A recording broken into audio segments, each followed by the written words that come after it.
jam dulu 100 biar silaturahmi nggak putus. Bagi para introvert itu kurang cocok mungkin ya. Kalau nongkrong cuma buat hiburan itu cuma perlu sesekali aja lah. Seorang introvert itu apakah dia bisa sukses?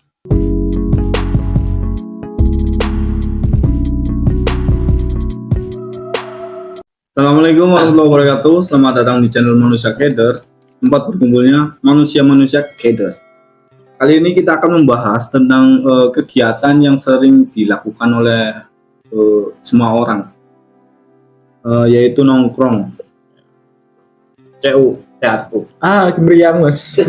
Mereka mumet mas. Loro-loro nih mas. Kayaknya mumet mikirin uang, mikirin duit. Tapi aman ya. Aman. Oke. Masih Cal sehat. Oke. Langsung saja ke pembahasannya. Saya rasa di umur kita yang semakin bertambah, nongkrong adalah bukan lagi menjadi alasan untuk istilahnya menambah wawasan. Menurut Anda sendiri itu gimana? Nongkrong di usia segini ya mas. Iya. Ya udah tua lah ya. Suara bojo-bojo. Saya 23 udah tua apa enggak sih ini? Setengah. Monggo. Nongkrong.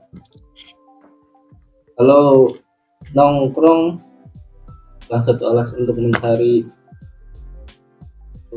wawasan. Ya. Karena kita di samping usia kita yang semakin bertambah gitu kan. Setuju apa enggak gitu? Ya mungkin nongkrong memang bukan satu-satunya cara untuk kita menambah wawasan, tapi nongkrong itu menurut saya salah satu cara untuk menambah wawasan. Karena ya emang banyak cara untuk kita menambah wawasan ya, apalagi sekarang banyak media sosial kan, dengan kita di rumah kita bisa mencari wawasan banyak gitu. Cuma nongkrong juga salah satu cara untuk kita menambah wawasan. Gimana menurut Anda yang sekarang kan Anda mungkin tidak bisa lagi nongkrong kayak seperti dulu? Nah, Anda kan udah punya istri kan, punya anak juga. Ya, menurut saya sih kalau nongkrong itu suatu kegiatan yang ya hilangin mumet mas. Ya, Jadi kalau nggak nongkrong, jadi sampean tambah mumet. Enggak. Jadi sampean kalau di rumah itu mumet. Enggak gitu juga. Dalam arti maksudnya nongkrong itu ketika kita kayaknya sampai di kerjaan. Enggak.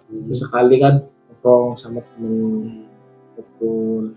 Ya, ambil jam dulu 100 biar silaturahmi nggak putus.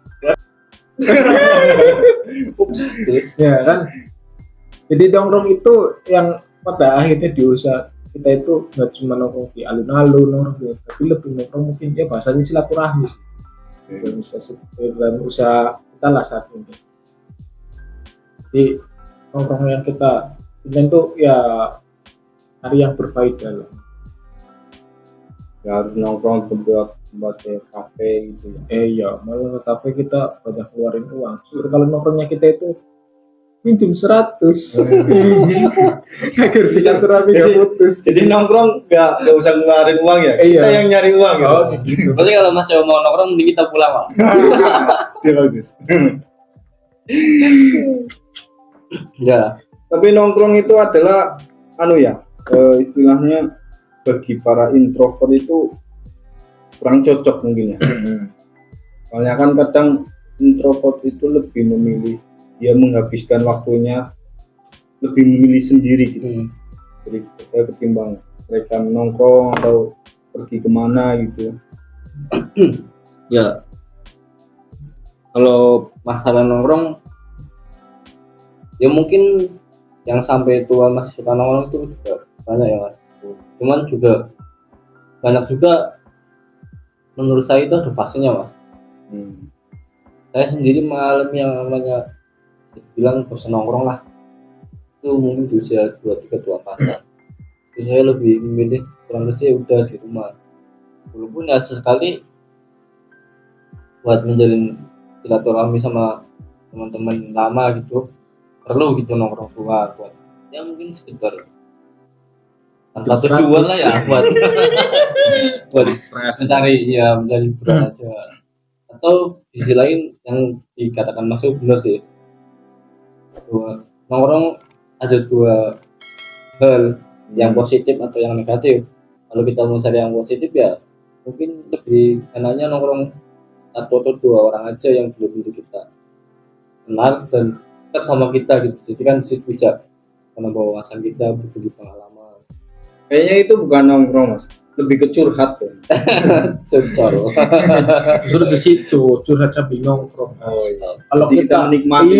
kalau kita curhat tuh di dalam ruangan ini yang ada pikirannya nggak enak. Tapi kalau kita curhat di tempat yang sambil ngopi, pinggir sawah. yo itu kan. Ya, jadi kalau masalah introvert, saya rasa mungkin sebagian orang juga ada yang dulunya mempunyai kepribadian ekstrovert, kemudian di usia yang dibilang usia matang ya lah, usia matang itu jadi orang yang introvert, kemudian dia lebih nyaman menyendiri, iya, atau mungkin dengan cukup 1-2 orang aja.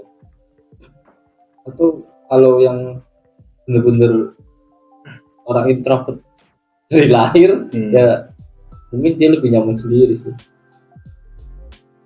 Ya mungkin kalau orang-orang introvert justru kalau keluar tuh malah kayak buang-buang energinya dia. Beda sama orang yang ekstrovert, kalau dia nggak nongkrong malah bawanya mana gitu. Ya, Masnya sendiri. Kalau saya sendiri mah lebih memilih bahkan kita bisa mencari kebahagiaan untuk diri kita sendiri itu secara sendiri. Gak harus kita pergi kemana gitu atau segala macam.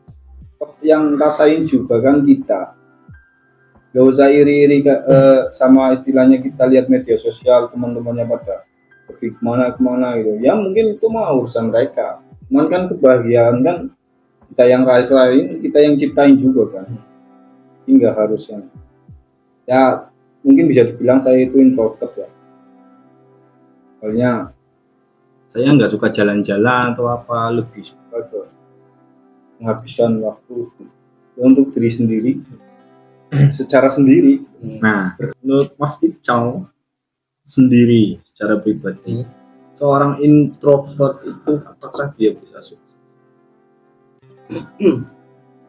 Ya kalau menurut saya kesuksesan itu tidak ditentukan oleh kepribadian introvert maupun extrovert.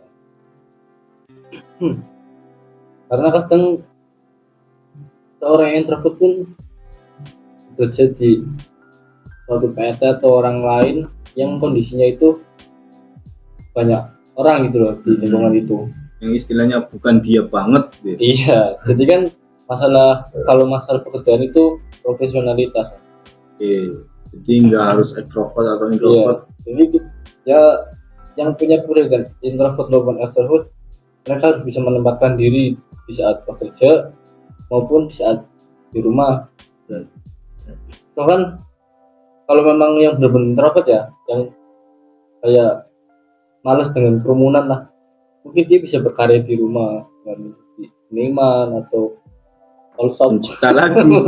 Iya, kan sekarang media sosial udah berkembang. Berarti karena introvert itu bukan kelainan ya. Dia hanya perilaku yang melakukan perilaku yang dia sukai saja mungkin.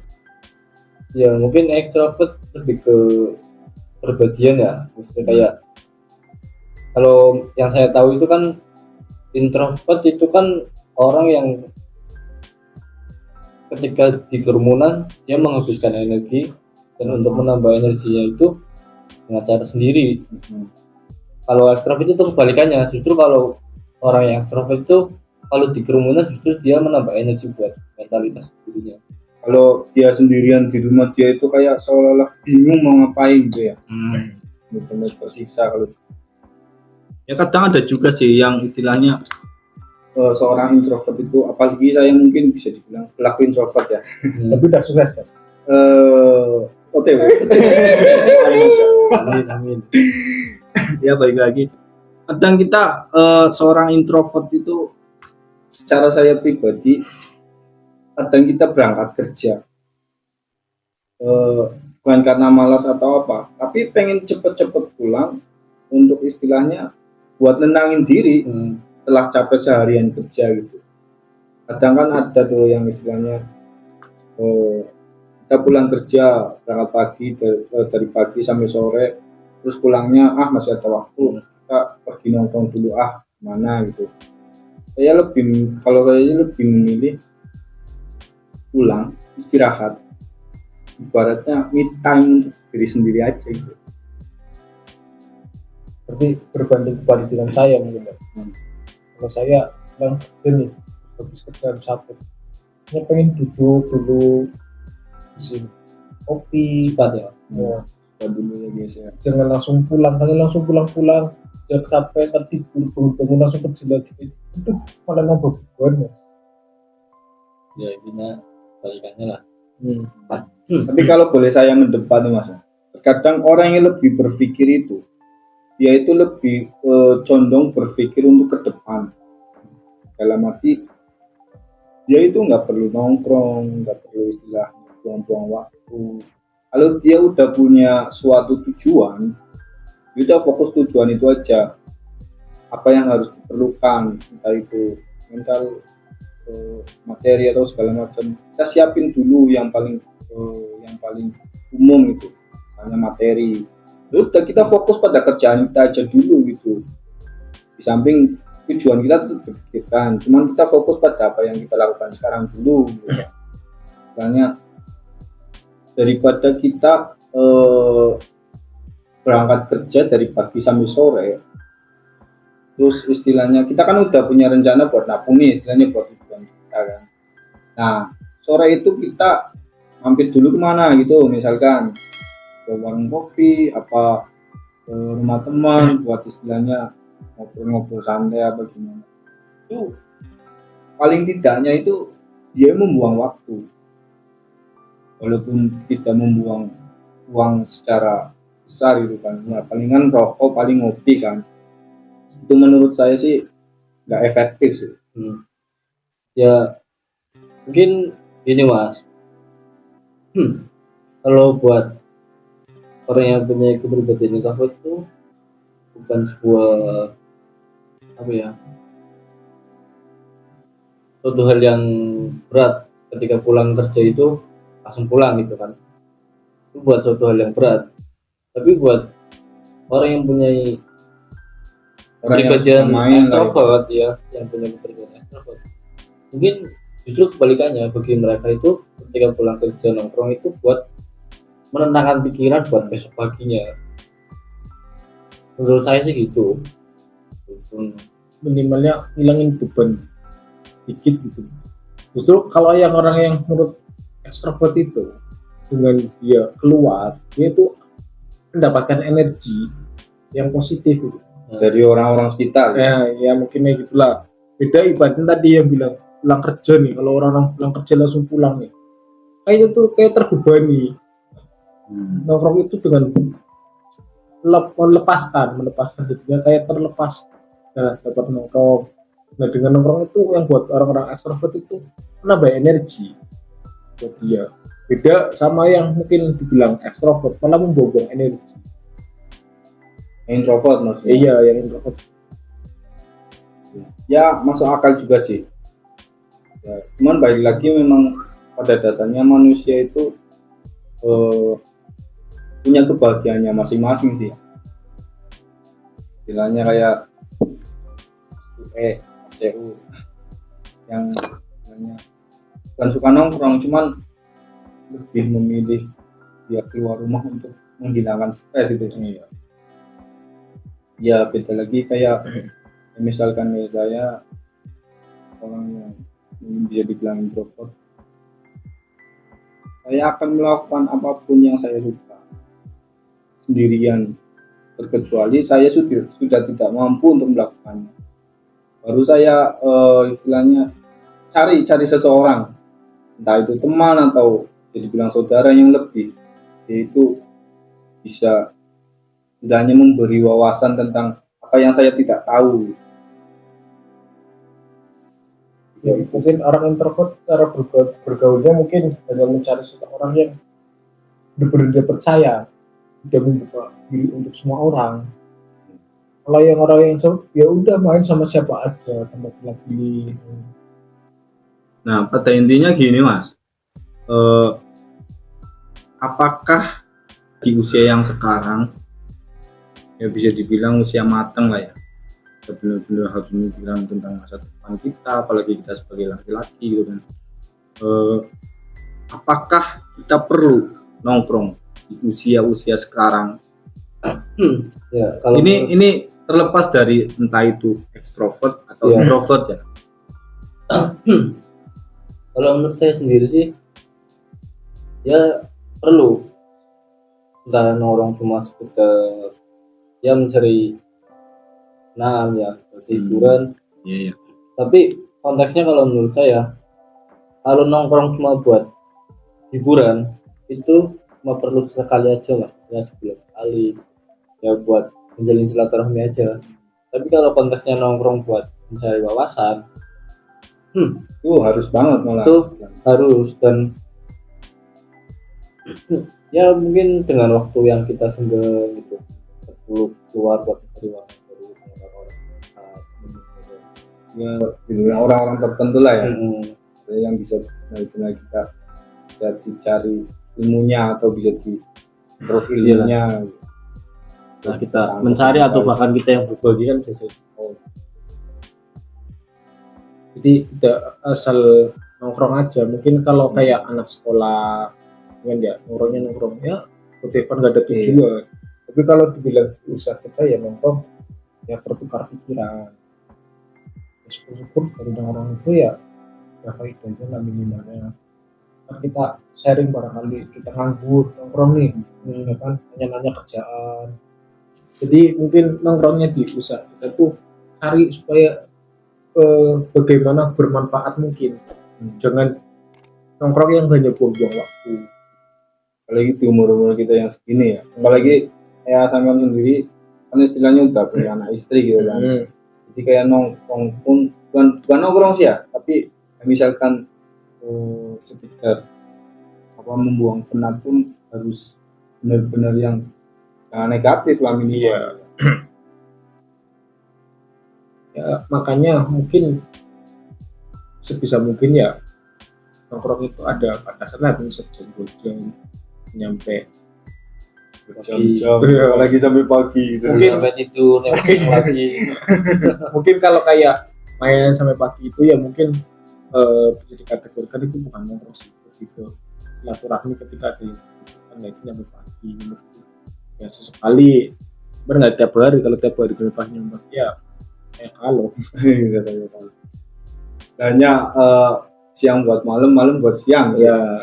Kecuali memang kayak misalkan nganggur Mas ya, dalam arti kita memang misalkan baru di PHK gitu kan masih cari-cari kerja tuh Ya, apalagi seorang extrovert, bahkan seorang introvert pun harus lakukan. Istilahnya kita nganggur, kita tetap berdiam diri nih, nggak melakukan apapun, nggak bener-bener nggak sing, ya nggak melakukan apapun, gasing.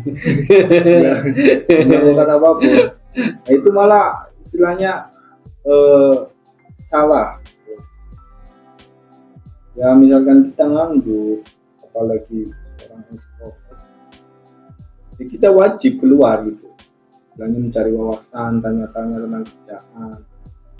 Kita harus bertanya kepada siapa, nongkrongnya siapa gitu kan. Itu perlu sih. Itu bagi seorang penganggur ya. Jadi kalau nganggur mah malah nongkrongnya enak Mas. Fleksibel waktunya, kapan aja Iya. Nganggur ini. Tapi kadang para pelaku pengangguran itu Mas, umet loh Mas. Di samping dia walaupun mungkin ya dalam tanda kutip dia punya tabungan, tapi kan dia udah udah berpikir bahwa tabungan ini untuk masa depan dia. Misalkan dia istilahnya kelamaan nganggur, otomatis kita kan nggak punya pendapatan. secara tidak langsung kita akan ngambil dari tabungan itu sendiri. Itu malah mumet mas.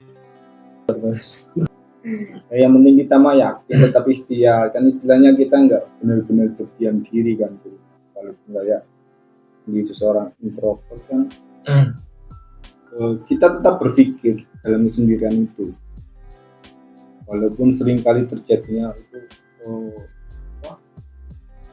dari berbagai pikiran itu, dari berbagai masalah-masalah, dari berbagai keresahan hati itu selalu muncul di otak, hanya mau pecah. Tapi ya sebisa mungkin kita tetap berpikiran secara positif. Oke teman-teman, jadi kesimpulan yang bisa kita ambil dari obrolan ringan kali ini adalah ini terlepas dari introvert atau ekstrovert ya, pada dasarnya nongkrong itu sesuatu hal yang lumrah untuk siapapun, apalagi laki-laki ya. Tapi kadang ada kalanya ketika dia istilahnya belum menikah dan dia sudah mempunyai usia yang matang, terkadang dia lebih memilih sendiri dalam tanda kutip, yaitu lebih ke nongkrong itu buat sekedarnya aja gitu, buat mencari wawasan, buat sekedar merefresh otak biar nggak stres di rumah. Oke teman-teman, mungkin itu saja yang bisa kami bagikan di obrolan ringan kali ini perihal nongkrong di usia yang sudah matang. Mungkin kalau misalkan teman-teman ada cerita apapun yang mau dibagikan, silahkan tulis di kolom komentar. Oke, wassalamualaikum warahmatullahi wabarakatuh.